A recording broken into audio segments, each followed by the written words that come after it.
সারা দেশে তাপমাত্রা কয়েকদিন কম থাকলেও আবারও মৃদু শৈত্যপ্রবাহ শুরু হয়েছে সারা দেশে। আবহাওয়া কর্মকর্তারা জানান দ্রুত তাপমাত্রা আরও কমবে। আপাতত কাগজে কলমে তাপমাত্রা বেশি থাকলেও গুঁড়ি গুঁড়ি বৃষ্টির মতো কুয়াশা এবং ঠান্ডা বাতাসে নাজেহাল হচ্ছে মানুষ। বুধবার দেশের সবচেয়ে কম তাপমাত্রা রেকর্ড করা হয়েছে যশোরে 12.8 ডিগ্রি সেলসিয়াস। সহকর্মীদের তথ্য ছবিতে প্রতিবেদন।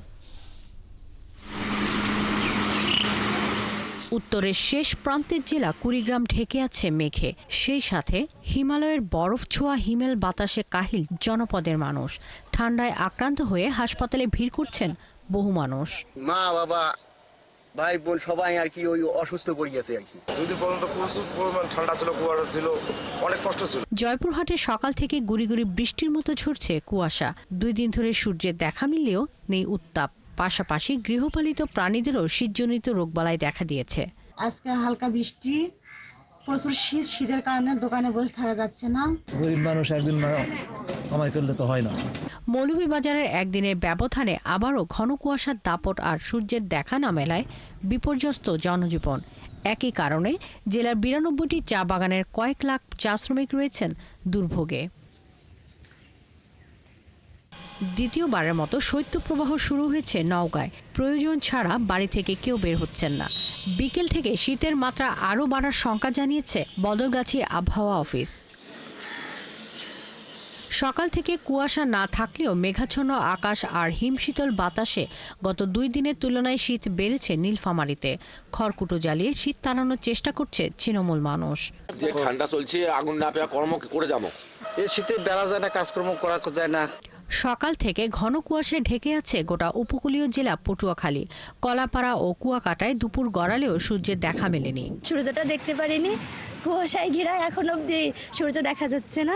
ঠান্ডা কুয়াশার একটা আলাদাই গন্ধ আছে, এটা অনেক ভালো লাগতে আছে এখন। আবহাওয়া অফিস জানিয়েছে আজকের মৃদু শৈত্যপ্রবাহটি রংপুর, রাজশাহী ও খুলনা বিভাগের জেলাগুলোর ওপর দিয়ে অতিক্রম করবে। এতে উত্তর অঞ্চল ছাড়াও যশোর ও চুয়াডাঙ্গা থেকে শুরু করে কুষ্টিয়া পর্যন্ত শীতের দাপট থাকবে। একই সাথে সিলেট বিভাগেও তীব্র শীত থাকবে। শাকিলা শম্পা, 71। দর্শক, ঠাকুরগাঁয়ের শীতের খবর জানাতে যুক্ত হচ্ছেন সহকর্মী তানবীর হাসান তানু। তানবীর, সকাল 9টায় জেলার তাপমাত্রা কত রেকর্ড হয়েছে? শীতের সার্বিক পরিস্থিতি নিয়ে কি বলছে আবহাওয়া অফিস, জানাবেন। আপনাকে ধন্যবাদ। আজকে ঠাকুরগাঁ কিন্তু 15 ডিগ্রি সেলসিয়াস তাপমাত্রা বিরাজ করছে, যা আমাদের কৃষি বিভাগ আমাদেরকে জানিয়েছেন। আপনাকে একটা জিনিস জানিয়ে রাখি, ঠাকুরগাঁ কিন্তু একটা কৃষি প্রধান এলাকা। এই কৃষি প্রধান এলাকা হওয়ার কারণে কিন্তু 80% মানুষ কিন্তু কৃষির উপর নির্ভরশীল। এই কৃষির উপর নির্ভরশীল হওয়ার কারণেই ক্ষেত খামারে দিন মজুরের যেসব মানুষগুলো কাজ করে সেই সব মানুষগুলো কিন্তু ক্ষেত খামারে কিন্তু তেমন কিন্তু কাজ করতে পারছে না। এই কাজ করার পেছনে হচ্ছে অনেক যারা মালিক রয়েছেন তারা কিন্তু দিন মজুরদেরকে কাজে নামাচ্ছেন না। না নামার কারণ হচ্ছে যে হিমেল হওয়ার কারণে কিন্তু অনেক কর্মী কিন্তু কাজে তেমন কিন্তু সেই কাজটা করতে পারে না। এই না পারার কারণে কিন্তু অনেক কর্মী কিন্তু মানে সকাল বেলায় কিন্তু তারা ঘরে ফিরে যাচ্ছে। আবার এই কাজ না পাওয়ার কারণে, এই ঘরে ফেরার কারণে কিন্তু ওই দিন মজুরে কিন্তু খুব কঠিন করুণ অবস্থায় একটা দিন যাপন করছেন। এবং এই দিন মজুর এবং সাধারণ যে ছিন্নমূল মানুষ রয়েছে তারা কিন্তু খড়কুটো জ্বালিয়ে কিন্তু মানে শীত নিবারণের চেষ্টা করছেন।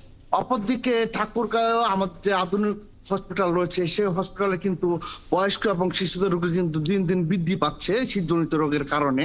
এই শীতজনিত রোগের কারণে বৃদ্ধি পাওয়ার কারণে যেসব চিকিৎসক রয়েছেন তারা কিন্তু নানাভাবে পরামর্শ দিয়ে যাচ্ছেন, যেমন জ্বর সর্দি থেকে হাঁপানি থেকে রেহাই পাওয়ার জন্য নানা রকম ভাবে তারা কিন্তু প্রতিনিয়তই বিভিন্ন ওয়ার্ডে কিন্তু পরামর্শ দিয়ে যাচ্ছেন। কিন্তু সীমান্তবর্তী এলাকায় যেসব এলাকাগুলো রয়েছে সেই সব এলাকায় হিমেল হওয়ার কারণে কিন্তু ঠান্ডাটা আরো অনেক বেশি। সে কারণে সেই সব উপজেলাগুলোতে স্বাস্থ্য কমপ্লেক্সগুলোতে কিন্তু মানে দিন দিন ভিড় পাচ্ছে। এরকম আমরা উপজেলা ভিত্তির মাধ্যমে উপজেলা সংবাদদাতার মাধ্যমে কিন্তু আমরা সেই সব খবরগুলো সংগ্রহ করছি। অপরদিকে আমাদের জেলা প্রশাসক কিন্তু ইতিমধ্যে বিভিন্ন এলাকায় শীতবস্ত্র বিতরণ করছেন এবং অতিরিক্ত চাহিদার জন্য কিন্তু আমাদের মন্ত্রণালয় কিন্তু চাহিদা পাঠিয়েছেন, এইটুকু আমাদেরকে জানিয়েছেন। এই ছিল ঠাকুরের সর্বশেষ শীতের প্রস্তুতি।